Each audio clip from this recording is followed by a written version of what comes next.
శుభమస్తు. శ్రీరామ జయం. నీలాచల నివాసాయ నిత్యాయ పరమాత్మనే సుభద్రా బలభద్రాభ్యాం జగన్నాథాయ మంగళం. పరమేశ్వరుడు కృష్ణ పరమాత్ముడిగా అవతారం ధరించిన అనంతరం ఆ స్వామి దేహాన్ని ఎలా విడిచిపెట్టాడు, ఏం జరిగింది? మహాభారతం అలాగే భాగవతం ప్రథమ స్కంధం ఈ రెండింటినీ మనకు తెలియజేస్తాయి. ఎలా విడిచిపెట్టాడు, ఏం జరిగింది? పూర్వం అంగదుడు వాలి కుమారుడు రామచంద్రమూర్తి తన తండ్రిని వాలిని చెట్టుచాటున ఉండి బాణం వేసి అంతం చేశాడు కదా అన్న దుఃఖాన్ని కడుపులో పెట్టుకునే ఉన్నాడు. పిన్న తండ్రి సుగ్రీవుని వద్ద రాజ్యాధికారాన్ని స్వీకరించి యువరాజుగా ఉన్నప్పటికీ మనసులో ఒక బాధ, ఒక దుఃఖం, ఒక భయం అలాగే గూడు కట్టుకుని ఉన్నాయి. అంగదుడే ద్వాపర యుగంలో కిరాతుడిగా జన్మించి యదువంశం అంతా కూడా పూర్తి అయ్యే విధంగా సాంబుడి గర్భంలో లభించిన ఆ రోకలిని రంగరించి ఆ గంధమంతా కూడా సముద్రం నీటిలో కలిపేసిన తర్వాత మిగిలిపోయిన ఆ చిన్న ముక్కను అలా వారు విసిరివేస్తే ఆ చిన్న చెక్క ముక్కను తీసుకుని ఒక వాడి బాణంగా సిద్ధం చేసి తన అమ్మునపుదిలో భద్రపరుచుకొని కాలం సమీపించిన కారణం చేత జగన్నాథుడైన ఆ కృష్ణ పరమాత్ముడు ఒకానొక వనంలో చెట్టు కింద కాలు మీద కాలు వేసుకొని ఆ కాలు ఇలా కదిలిస్తూ పిల్లన గ్రోవిని మ్రోగించే తరుణంలో కదిలే ఆ కాలి బొటన వేలు చూచి నెమలి అనుకుని బాణాన్ని సంధించగా కృష్ణ పరమాత్ముడు దేహాన్ని విడిచిపెట్టాడు. పరమాత్ముడికైనా తాను చేసిన కర్మ అనుభవించక తప్పదు. ఈ వృత్తాంతం ఇలా తెలియజేస్తుంది. ఇంద్రద్యుమ్న మహారాజు ఆ తదుపరి ఆ కొండపైన ఉన్నటువంటి కృష్ణ పరమాత్ముడు దేహాన్ని కిరాతుడు అర్చించిన విధానం అదంతా కూడా తెలుసుకొని ఆలయాన్ని నిర్మించే నిమిత్తమై ఏర్పాటు చేయగా ఆలయ నిర్మాణం కోసం వచ్చిన శిల్పి గదిలో చేరి గది తలుపులు మూసుకొని నెల రోజుల వరకు మీరెవరూ ఇబ్బంది పెట్టకూడదు, పిలవకూడదు అనేటటువంటి నియమం చేశాడు. 12 రోజులకే ఉత్సుకత నియంత్రించుకోలేని ఆ చక్రవర్తి తలుపును తట్టి తెరిచి చూడగా లోన శిల్పి లేడు. సగం మాత్రమే చెక్కబడి ఉన్న జగన్నాథుడు, బలభద్రుడు, సుభద్ర ఇలా అన్నదమ్ములు అలాగే చెల్లెలు సుభద్ర వీరి ఆ దారు శిల్పమూర్తులు ఆ గదిలో కనిపించాయి. ఇంద్రద్యుమ్న మహారాజు వీటినే తీసుకువెళ్ళి ఒరిస్సా క్షేత్రంలో పరమాద్భుతమైన జగన్నాథ ఆలయం నిర్మించి సుప్రతిష్ఠితం చేశాడు. కలలో కృష్ణుడు ఆదేశించిన ఆదేశం మేరకు 12 సంవత్సరాలకు ఒకసారి ఈ ఉత్సవమూర్తులను సముద్రంలో నిమజ్జనం చేయడం, అవే ఉత్సవమూర్తులు, అవే ఆలయంలో ప్రధాన దైవాలు. ఎక్కడా లేని విధంగా ఈ ఆలయంలోనే గర్భాలయంలో ఉండే ప్రధాన మూర్తి బయటకు వచ్చి చెల్లెలు అన్న వీరితో కలిసి కొద్దిపాటి దూరంలో ఉన్నటువంటి క్షేత్రానికి గుండీచ ఆలయం అమ్మవారిది ఆలయంలోనే వెనక వైపు ఉంటుంది. అలా కాకుండా ఆ ఆలయానికి వెళ్ళి 9 రోజుల పాటు అక్కడ పూజలు స్వీకరించి తిరిగి తన క్షేత్రానికి చేరుకోవడం.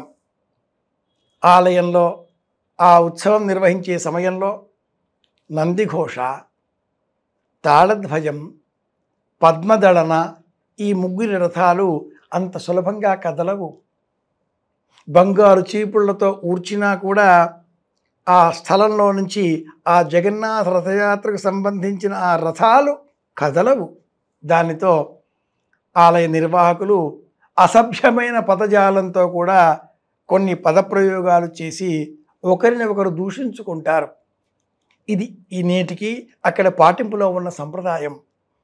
అనేక చిత్రమైన ఆచారాలతో ఉండే ఈ ఆలయంలో జగన్నాథుడికి 56 భోగ్ అనే పేరిట 56 రకాల నివేదనలను ప్రతి గంటకు ఒకసారి సమర్పిస్తూ ఉంటారు.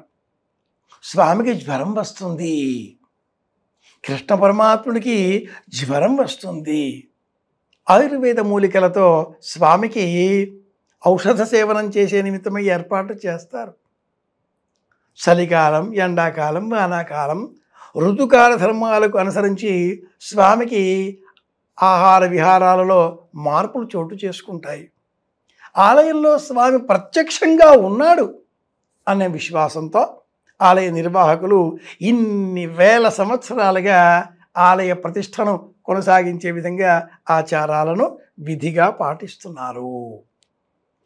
ఈ ఒరిస్సా క్షేత్రంలో వెలిసిన స్వామివారి ఆలయం ఇక్కడే ఆదిశంకరుల పీఠం, ఇక్కడే మధ్వాచార్యుల పీఠం, ఇక్కడే విశిష్టాద్వైత ప్రవర్తకుల పీఠం, ఇక్కడే జైన బౌద్ధ మతాదులకు సంబంధించిన పీఠాలు, అన్ని మతాల ధర్మాల పీఠాలు కూడా జగన్నాథ పీఠంలోనే చుట్టుపక్కల అక్కడే ఏర్పడి ఉండడం ఈ క్షేత్రానికి మరి ఒక ప్రత్యేక అంశంగా మనం గుర్తించాలి.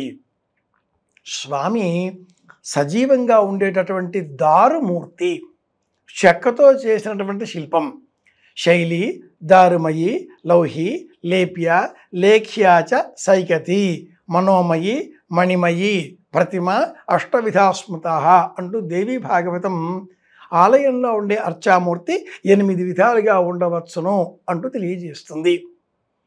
చెక్కతో చేసిన ఈ మూర్తిని మనం జగన్నాథ ఆలయంలో దర్శనం చేసుకుంటాం. ఆ దారువు వేప చెట్టుతో అని కూడా మనం తెలుసుకుంటే ఆశ్చర్యం వేస్తుంది. వేప సమస్త రోగాలను నియంత్రించేటటువంటిది. ఇంటికి ఆగ్నేయ దిగ్భాగంలో వేప చెట్టు ఉన్న ఎడల ఆ ఇంటిలో ఉండేటటువంటి వారికి ఏ విధమైన వ్యాధులు రావు. ఇంటికి రక్ష అంటూ వాస్తుశాస్త్రం కూడా తెలియజేసే నేపథ్యంలో మన గృహాలలో కూడా చిన్నారి బాలబాలికలకు జగన్నాథ వృత్తాంత విశేషాలు చెప్పి యథాశక్తి స్థానికంగా ఏదైనా జగన్నాథ శోభాయాత్ర నిర్వహించే సందర్భాలు ఉంటే సకుటుంబంగా ఆ ఉత్సవంలో పాలు పంచుకునే ప్రయత్నం చేద్దాం. నాస్తికుడైన అత్యాధునికుడైన మహాకవి శ్రీశ్రీ కూడా తన మహాప్రస్థానంలో జగన్నాథ రచక్రాలు వస్తున్నాయి ఏడవకండి అంటూ మూలాలను మరచిపోకుండా స్మరించడం మనకు ఆనందం కలిగించే అంశం. ఆస్తికులమైన మనమంతా ఆషాఢ శుద్ధ విధియా జగన్నాథ విధిగా భావన చేద్దాం. జగన్నాథుని స్మరిద్దాం. ఆ స్వామి జగన్నాథుడు. ఏ ఆలయంలోనైనా ఇల్లాలితో కనిపించేటటువంటి కృష్ణ పరమాత్ముడు ఈ ఆలయంలో మట్టుకు సోదరుడైన బలరాముడు, సోదరి సుభద్రతో దర్శనమిస్తాడు. రుక్మిణీదేవి ఈ ఆలయంలోనే నైరుతి దిగ్భాగంలో గుండీచాదేవి అన్న పేరిట దర్శనమివ్వడం మనం గమనించవచ్చు.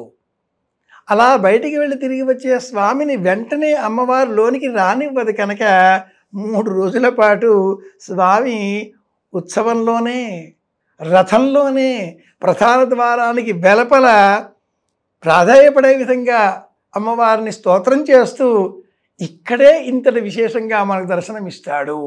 స్వామి నిజంగా ఆలయంలో ఉన్నాడు. చూద్దాం, దర్శనం చేసుకునే ప్రయత్నం చేద్దాం, స్తోత్రం చేద్దాం.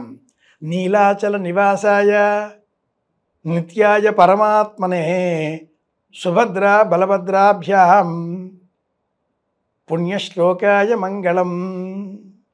శుభమస్తు.